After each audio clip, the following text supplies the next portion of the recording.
Salut et bienvenue à tous. Nous entamons maintenant l'étape de la mise en forme d'un document. C'est parti. Ok, nous allons maintenant apprendre à faire la mise en forme rapide du texte. Pour ce faire, je sélectionne d'abord le texte qui va subir la mise en forme. Ensuite, je me rends sur le ruban, précisément sur l'onglet Accueil. Dans le groupe Police, j'ai toutes les commandes ou boutons qui me permettront de faire la mise en forme de mon texte sélectionné. Ok, nous allons débuter pas à pas. Là, j'ai la police. La police qui représente en fait le type d'écriture, le style d'écriture de mon texte.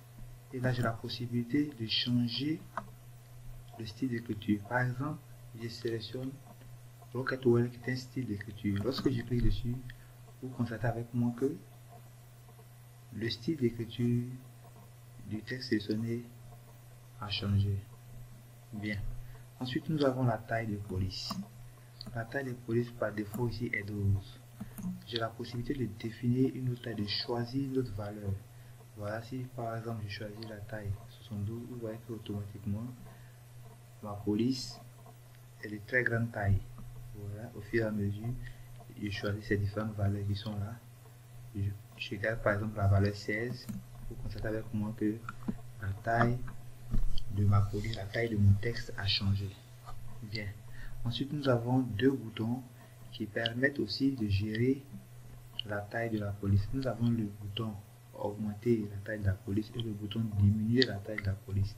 Lorsque je clique de façon continuelle, à chaque clic sur le bouton augmenter la taille, je constate que de façon automatique, la taille de ma police augmente. La taille des caractères de mon texte sélectionné augmente. Pareil aussi pour le bouton diminuer la police. Lorsque je clique dessus, automatiquement la taille de la police de mon texte sélectionné diminue. Voilà. Ok, c'est très important. Ensuite, nous avons le bouton gras. Le bouton gras nous permet de mettre les textes en gras, c'est-à-dire de mettre en évidence nos différents textes. Voilà, quand j'écris dessus, quand j'active le gras, vous voyez qu'ici, nous constatons que le gras est en fond grisé, juste pour dire que le texte qui est sélectionné est en gras. Nous avons ici le bouton italique, le bouton souligné. Bien. Ensuite, pour ce qui concerne le bouton souligné, il existe différents types de traits de soulignement. Voilà, différents styles. Donc, nous pouvons choisir le style qui nous va le mieux. Voilà, vous voyez ici, lorsque je change le style de trait, le trait automatiquement change de style au niveau de mon texte. Voilà, je vais garder le trait simple. Ok, ensuite nous avons le bouton barrer. Le bouton barrer nous permet de barrer notre texte pour que nous puissions mieux voir l'aspect barré.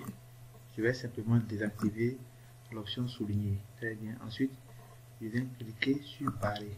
Vous voyez que mon texte est carrément barré. Vous voyez, vous constatez que mon texte a été barré. Bien. Je sélectionne mon texte. Ensuite, je peux désactiver l'option barré. Ensuite, j'ai le bouton qui me permet de mettre les caractères sélectionnés en indice et des caractères en exposant. Bien, nous allons faire un exemple. Je vais zoomer, voilà, pour qu'on puisse voir. Je prends par exemple le E de touche. Lorsque je clique sur indice, automatiquement le E se positionne en indice. Vous voyez bien. Voilà, le E passe en mode indice. Ok. Lorsque je clique sur exposant, automatiquement mon E passe en exposant. Bien, c'est juste pour vous montrer par moment on peut avoir à saisir des informations, des caractères qui doivent être positionnés en indice ou en exposant. Bien, on continue. Nous avons aussi l'effet de texte. Voilà, l'effet de texte, ce sont des effets qu'on applique aux différents caractères qu'on aura sélectionnés. Par exemple, je sélectionne le mot formation et là je peux lui appliquer un effet de texte. je prends par exemple ce style là. Voilà, parce que selon ce style là, vous constatez avec moi que le type d'effet qui a été choisi s'est appliqué directement au test que j'ai sélectionné. Bien. Ensuite, nous avons ici le bouton couleur de surbrillance. Couleur de surbrillance nous permet de mettre en évidence des caractères. Par exemple, je sélectionne le mot touche. Et là, j'ai une couleur qui est prédéfinie. C'est bon. Par défaut ici, c'est aucune couleur. Lorsque j'écris sur la petite flèche à côté, j'ai des couleurs qui sont proposées. Et vous constatez avec moi qu'en arrière-plan, les couleurs changent automatiquement. Et là, je choisis par exemple cette couleur. Vous voyez, cette couleur de test contient maintenant une couleur de surbrillance. Voilà. Pour désactiver cette couleur ou cette surbrillance, il me suffit encore de revenir sur le bouton surbrillance en cliquant sur la petite flèche à côté et de venir sélectionner ou cliquer sur l'option aucune couleur. Là, automatiquement, la couleur de surbrillance disparaît. Ok, ensuite, nous avons ce qu'on appelle la couleur de police. Si je veux changer la couleur de police d'un caractère, il me suffit simplement de sélectionner le caractère en question. Et là, je me rends toujours dans le groupe police de l'onglet accueil. Et là, j'ai la couleur de police. Par défaut, la couleur est rouge.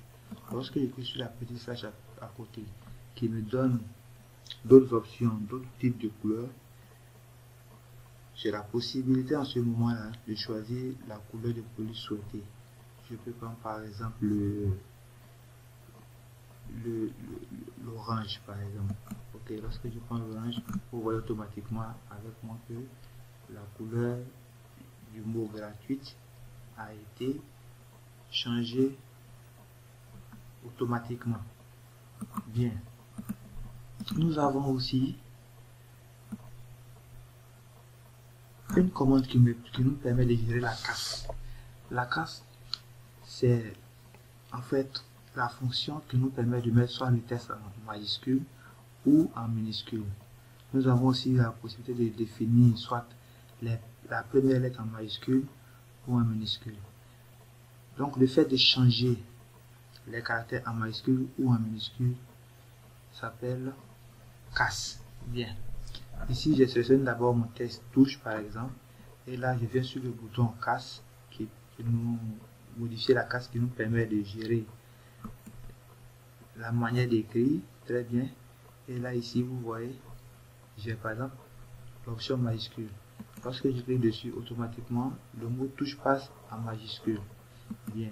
Si je choisis minuscule, automatiquement, le mot sélectionné passe en mode minuscule. Tout bien.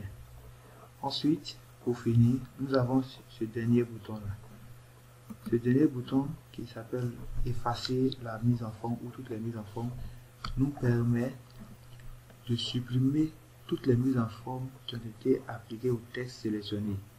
Et là, ça va nous redonner la mise en forme par défaut, la mise en forme qui était là auparavant, avant que nous ne procédions à cette mise en forme là. Ok, donc par exemple, je sélectionne le texte qui a subi des mises en forme. Et là, je viens cliquer sur le bouton effacer toute la mise en forme. Lorsque je clique dessus, vous convenez avec moi que le texte passe automatiquement dans la mise en forme qui a été programmée ou qui a été définie par défaut. Bien, voilà un peu comment se passe la mise en forme rapide du texte, des éléments des textes qui ont été sélectionnés. Je vous remercie et à tout à l'heure pour la suite.